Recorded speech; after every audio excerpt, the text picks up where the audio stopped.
تجھے درباروں میں آنا ہوگا۔ اگلا واقعہ جسے پڑھنا بڑا ضروری سمجھتا ہوں، میں نے مقتل میں اپنی آنکھوں سے پڑھا ہے، حسین کو بلایا اور داڑھی چومنی شروع کر دی۔ حسین عرض کرتے ہیں بابا میری داڑھی کیوں چومتے؟ فرمایا ایک دفعہ تیرے نانے نے میری داڑھی چومی تھی اور میں صدقے حسین دی اماں توڑے تے راضی ہوئے جو ہائے کر کے روتے ہو۔ میں نے روایت پڑھی تھی محرم میں بھی، پھر پڑھتا ہوں، امام صادق فرماتے خدایا ان آوازوں پہ رحم فرما جو حسین کے غم میں بلند ہوتی، کبھی اونچی آواز میں حسین کو رو لیا کر تو سمجھ لیا کر تجھے تیرے امام کی دعا مل گئی۔ حسین کی اماں تمہیں کوئی غم نہ دے سوائے غم حسین کے فکرہ پڑھنے لگا۔ عزاداران امام مظلوم کہا ایک دفعہ تیرے نانے نے میری داڑھی چومی تھی۔ میں نے پوچھا تھا مولا میری داڑھی کیوں چوم دو؟ تو رسول نے فرمایا تھا علی ایک رمضان آئے گا جس میں تیری داڑھی خون سے خضاب ہوگی، اس لیے چوم دو میری داڑھی تو ایک میرے خون سے خضاب ہوگی، اور تیری داڑھی کبھی اکبر کے خون سے، کبھی علی اصغر کے خون، ماتم کرنا، کبھی غازی کے خون سے، کبھی قاسم کے خون سے، کبھی عباس کے خون سے۔ اجرکم اللہ جعلکم اللہ من الباقین، مولا میرا اور تمہارا شمار رونے رلانے والوں میں کرے۔ آخری روایت پڑھتا ہوں لیکن جہاں جہاں تک میری آواز ہے توجہ چاہتا ہوں۔ یہ دوسری رات ہے، علی کے زخمی ہونے کی پہلی رات ہے، لیکن یہ جو کل رات گزر گئی ہے، سارے جانتے ہو کہ یہ روزہ ام کلثوم کے پاس اپنی شہزادی کے پاس میرے مولا نے افطار فرمایا۔ ایک فکرہ میں دست بستہ کہتا ہوں صاحب دربار کو گواہ بنا کر، میں کسی کی تردید میں نہیں کہتا، کسی کی مخالفت میں نہیں کہتا، کسی کی مخالفت کی میری اوقات نہیں، میں امام حسین کا سب سے چھوٹا ذاکر ہوں، جناب زہرا کا وکیل ہوں، میں کسی کی تردید میں نہیں، پہلے میں کوئی بعد میں مخالفتیں کرتے ہیں لوگ کہ جی ہمیں کہا ہے، کسی کو نہیں کہہ رہا، صرف ایک فکرہ کہہ رہا ہوں، کوشش کیا کرو بیوی ام کلثوم کو علی کی بے اولاد بیٹی نہ کہا کرو،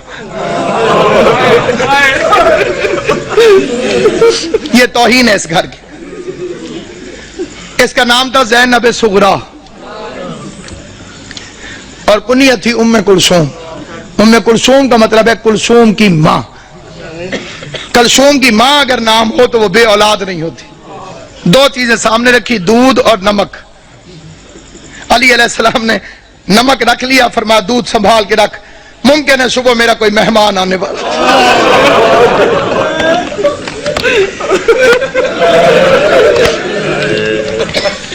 ممکن ہے صبح میرا کوئی مہمان، مجھے شربت پلانا پڑے، ہائے کر لو گے جو تمہاری اپنی مرضی ہے۔ میں بڑا رویا تھا جب میں نے یہ روایت پڑھی تھی، ساری اولاد پڑھی تھی علی کی، جب زخمی ہوا نا میرا مولا ساری اولاد کری تھی، ایک ایک کا چہرہ دیکھتے دیکھتے علی کی نظر عباس پہ رکی، عباس میرے قاتل کو شربت پلاؤ۔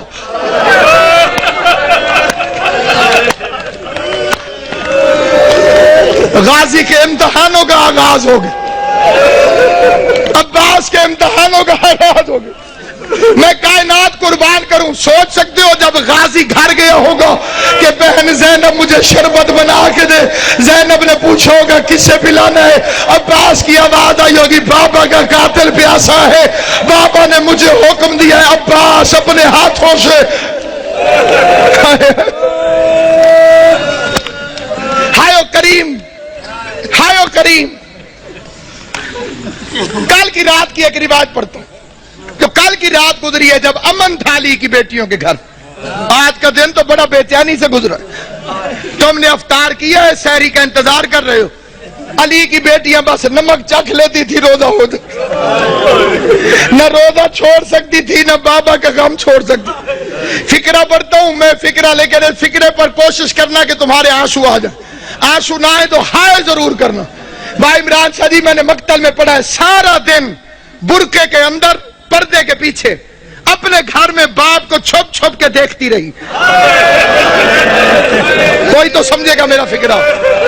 سارا دن بی بی زینب برقعے کے اندر پردے کے پیچھے گھر کے اندر برقعے کے اندر پردے کے پیچھے، برقعے کے اندر پردے کے پیچھے کبھی کبھی عباس سے پوچھ لیتی تھی بچ تو جائے گا میرا بابا، بچ تو جائے گا۔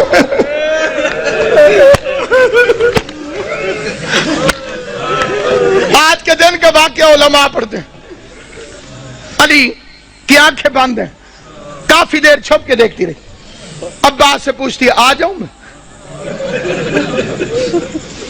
عباس نے فرمایا اپنا گھر ہے، چار دیواری ہے، دروازے بند ہیں، آج باپ کے سامنے آئی، کافی دیر علی کا چہرہ دیکھتی رہی۔ بابا میرے مولا نے آنکھیں نہیں کھولی، قسمت کی ماری قریب بیٹھ گئی، موت کی ختم ہوئی ہوئی بی بی زینب، قسمت نہیں علی کی بیٹی، کبھی ماں کو پٹیاں باندھتی رہی ہے،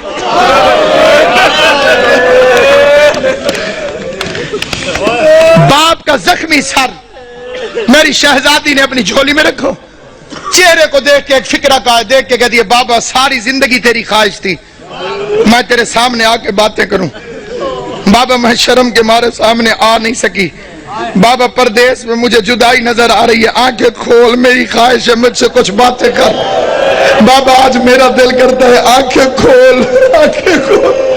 علی نے آنکھیں کھول کے جو فکرہ کہا ہے وہ فکرہ سنو گے، آنکھیں کھول کے کہو میری لائق بچی میری ایک آخری خواہش ہے پوری کرے گی، آواز دارین کا والی بابا تو حکم کر زینب کی جان واری تجھ پر، آواز زینب ایک دفعہ مجھے صرف چل کے دکھا دے، تو چلتی کیسے؟ ادھر بی بی زینب نے چلنا شروع کیا، آواز حسن حسین بہن کا ہاتھ پکڑو، حسن حسین بہن کا ہاتھ پکڑو، چیخے مار مار کے میرا مولا حیدر کرار رویا، علی کے غریب آ کے حسن کہتے بابا چیخے مار کے کیوں روتے ہو؟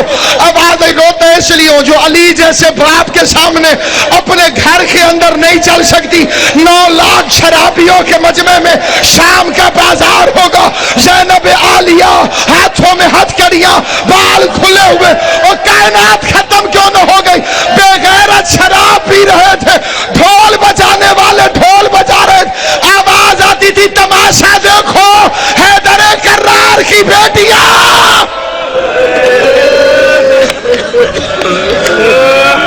جب کہوں گا پھر زیارت ہے، حیدر کرار کی بیٹیاں، شاہ ابرار کی بیٹیاں۔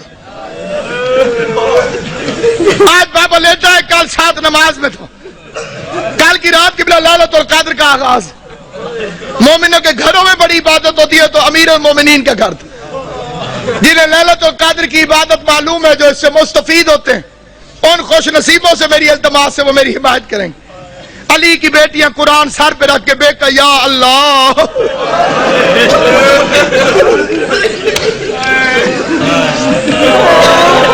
ہائے علی ہائے علی، میں کہ یا اللہ، میں کہ یا اللہ، کہ یا اللہ۔ یہ کس رات کی بات کر رہا ہوں؟ دوسری رات، یہ جو کل قبلہ جی گزر گئی ہے، جناب امام زمان تو بستہ رکھیں صحت، یہ جو گزر گئی ہے رات، یہ صبح علی کو ضربت رہی، عبادت ہو رہی لیلۃ القدر کی پہلی رات، اچانک علی کے دروازے پہ گھوڑوں کی ٹاپوں اور اسلحے کی جھنکار کی آواز آئی، گھوڑا چلے تو ٹاپوں کی آواز آتی ہے، تلوار نکلے تو آواز ہوتی ہے۔ آواز سننے کے بعد عباس نے مسلح چھوڑا، بجلی کی رفتار سے غازی دروازے تک پہنچا تھا، علی کی آواز عباس ٹھہر جاؤ۔ میں نے یہ 2 سال پہلے فکرہ پڑھا تھا لاہور میں، ایک سید نے ایک لفظ کہا تھا وہ یہیں لکھا گیا، وہ بیچ میں سے کھڑا ہو گیا، اس نے کہا علامہ صاحب علی بھی عباس کو روکتا رہا۔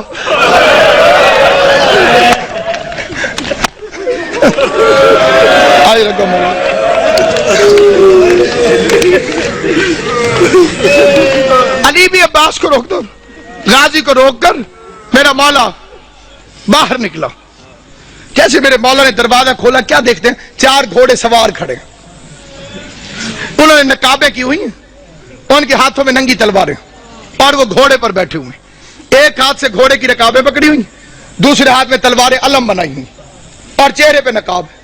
علی نے فرمایا کون؟ انہوں نے پھرتی سے زین چھوڑی، تلواریں نیاموں میں ڈالی، علی کے قدموں پہ ہاتھ رکھا، کسی نے ہاتھ چومو کسی نے پاؤں چومے،